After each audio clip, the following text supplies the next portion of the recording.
करवीर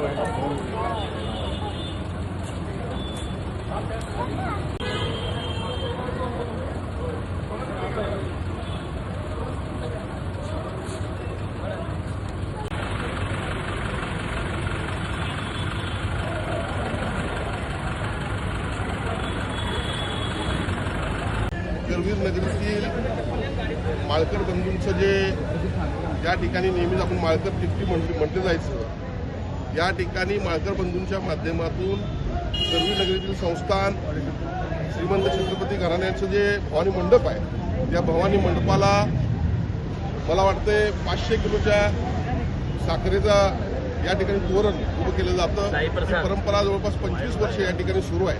माळकर बंधूंचं देखील मी या ठिकाणी मनपूर्वक अभिनंदन करतो. नूतन वर्षारंभ, या नूतन वर्षारंभाच्या निमित्तानं महाराष्ट्रातील तमाम मराठी माणसांना, बांधवांना मी माझ्या हार्दिक शुभेच्छा देतो. दिल्लीच्याही तख्त राखतो महाराष्ट्र माझा, असं नेहमी म्हटलं जातं.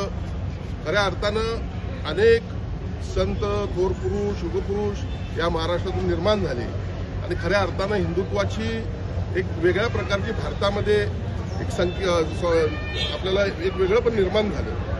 खऱ्या अर्थानं आज महाराष्ट्रात संपूर्ण देशामध्ये गुढीपाडवा साजरा केला जातो.